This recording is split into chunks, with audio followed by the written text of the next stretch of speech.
অনেকটা দেরি হয়ে গেছে, তাড়াতাড়ি করার জন্য আলু, মটরশুঁটি আর বাঁধাকপিটা আমি কিন্তু সিদ্ধ করিনি, জাস্ট একটু ভাত দিয়ে নিলাম।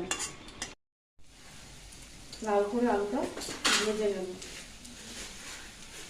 এর মধ্যে একবারে আমি জিরাটা সম্বাদ দিয়ে দিচ্ছি, যেহেতু আগেই বললাম অনেকটা বেলা হয়ে গেছে। আর কোনো বাটা মশলা না, সব কাটা মশলাতেই তৈরি করবো। এবার দিয়ে দেবো আদা, জিরা আর হচ্ছে তোমার টমেটো।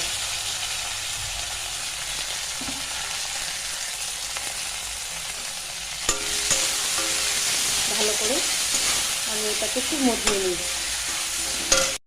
এবারে আমি বাঁধাকপি আর মটরশুঁটিটা দিয়ে দিলাম।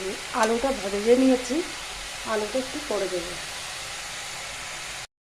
দিয়ে দেবো একটু ঘি।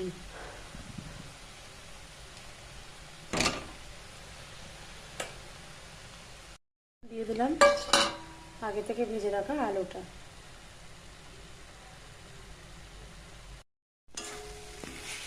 বাঁধাকপিটা পুরো কমপ্লিট হয়ে গেছে, দেখো কালারটাও বেশ এসছে।